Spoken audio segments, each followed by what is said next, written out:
Welcome to the deep dive. And thanks for sending over this stack of reports and analysis on the Manchester United situation. Quite a lot to get through. It really is. It paints a fascinating picture, doesn't it? You've got the financial pressures, the potential player moves, and, well, some pretty different takes on what's actually wrong at the club. Exactly. So our goal here is to sort of unpack all of that, pull out the key insights from these sources, and see what they're suggesting for United's immediate future, this big summer rebuild they're talking about. Yeah, looking at the analysis, the opinions, the forecasts. Let's start at the top then.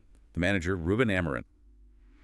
The sources seem pretty consistent here. They are, despite, the worst Premier League finish ever and losing the Europa League final to Spurs. Which was disappointing for them. Hugely. But Amorim's staying. The sources say he's got the full backing of the bosses, and he'll be heavily involved in the summer plans. There was that comment he made, wasn't there, after the final, saying he'd quit if the board or fans weren't behind him? Right, but the reports immediately shoot that down. They say there's no suggestion his future is even being considered by the United hierarchy. So, according to this material, yeah, he's staying put. He's leading this rebuild. Okay, so manager stays, but then comes the big but, Yeah. right? The financial situation he's working with. Well, it's absolutely central to everything in these reports. The transfer budget is apparently around $100 million. Which sounds like a decent chunk of change initially. It does, but then the sources immediately tie it to the massive hit they took by missing out on the Champions League. Yeah. That could mean losing out on, potentially, up to another $100 million in extra revenue. Wow. So that basically wipes out the transfer budget before they even spend a penny, potentially. Pretty much offsets it, yeah. Yeah. And there's more financial glue mentioned. The share price on the New York Stock Exchange took a tumble, How much? down 8.6% in 24 hours, described as a big faller. So it's not just the football side feeling the pressure. Okay. So Amorim stays, big rebuild needed, but the money is tight, maybe even tighter than that 100-pound meter figure suggests because of lost income. A challenging start. Definitely sets the scene for a very strategic transfer window. They can't just buy their way out of trouble. So where might that limited money actually go? Yeah. The sources do mention some potential rivals. Yes, the main name that pops up is Matheus Cunha, the Wolves forward. Right.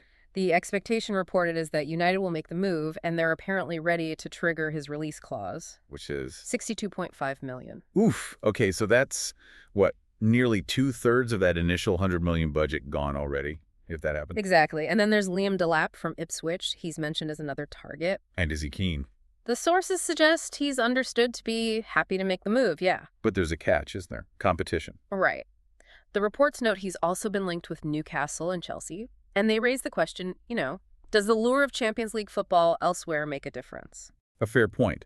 It highlights that United aren't negotiating from the strongest position right now.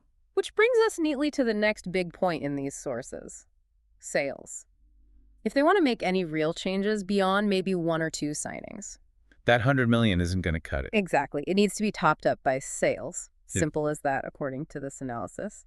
And this is where it gets really messy, looking at the list of players mentioned with uncertain futures. It's quite the list. Starts with the captain, Bruno Fernandes. What's the story there? Saudi Pro League side Al Hilal apparently wants him.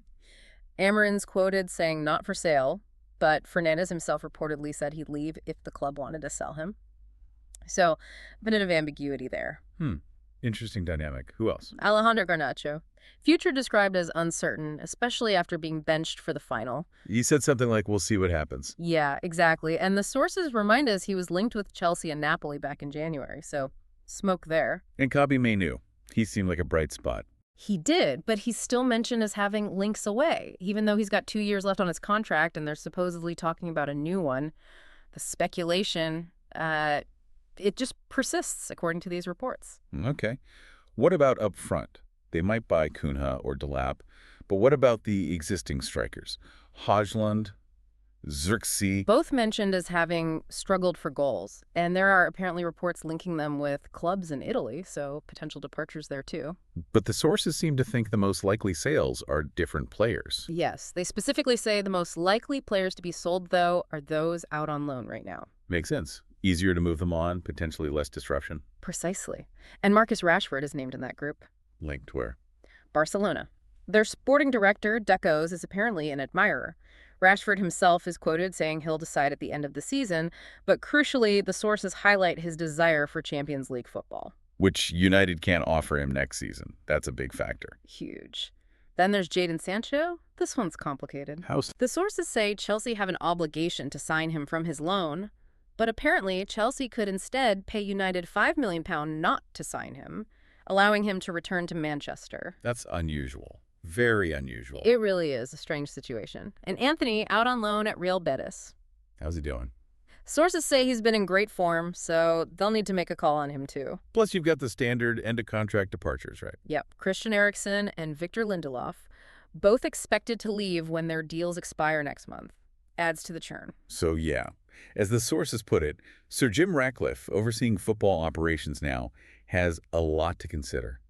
It's a real juggling act. Tight budget, potential big buys like Kuna needing funding, and this long list of players who might leave if they can sell them. And this is where the analysis in the sources gets really, really interesting. The debate about what the actual problem is. We start seeing different viewpoints emerge. Right, because one perspective challenges that whole idea of a radical clear-out. Says, I don't buy that they need to rip everything up. Yeah, this view admits they need to do some training, as they put it, move on certain players, maybe higher earners, older players. But the focus shifts. Shifts to what? To the idea that the problem isn't fundamentally the players, it's the culture they're operating in, something within the club itself that's making them underperform. Okay, the culture argument. Exactly. And the crucial follow-up point is that changing culture, well, cultures take years to change.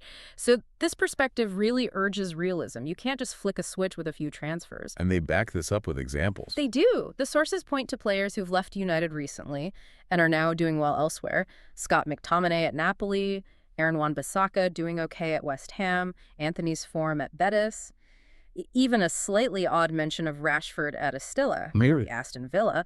But the point is, these players seem to be thriving elsewhere. Suggesting the issue wasn't purely their individual talent, maybe. That's the implication presented, yeah, that the environment at United was holding them back and linking back to the finances. They don't have the money to change everyone anyway. Exactly. As the sources state bluntly, there are absolutely not the funds to swap out the entire starting 11. So if you can't change all the players, you have to look at changing the environment, the culture. But there's another angle presented too, right? Not quite a full clear-out, but maybe more targeted changes. Yeah, a slightly different nuance. This view suggests that while a massive overhaul isn't needed, some players do need to up their game or they need to be changed. And crucially, they need some competition. Competition for places. Right. The specific example given is, would Rasmus Højlund benefit from having someone like Liam Delap coming in and forcing him to fight for his place? So using transfers strategically to push the existing squad rather than just replacing them wholesale. That seems to be the idea. So the overall picture from the analysis is, look, wholesale changes are unlikely, partly because of funds, partly because maybe it's not needed. What can happen depends heavily on selling players. And that $100 million in budget may be covering Kuna and Delap. Only if, as the sources stress, it's bolstered by sales. And then comes the killer point from the historical analysis in these sources. Yeah, this is a bit of a sting in the tail. The observation that historically in the last decade, they've not been very good at negotiating the best price for them players. Ouch.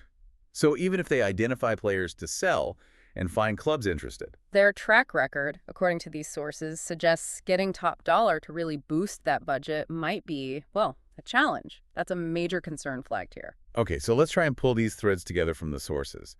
Managers staying, but under pressure. Budget is tight, really tight because of the Champions League miss. Sales are absolutely vital for any meaningful squad improvement. But selling players well has been a historical weakness, according to this analysis. And layered over all that is this fundamental debate highlighted in the sources. Are the players the main issue, or is it a deeper cultural problem at the club that's stifling performance? It's a really complex picture, isn't it? So for you listening, what stands out most from this deep dive into the sources?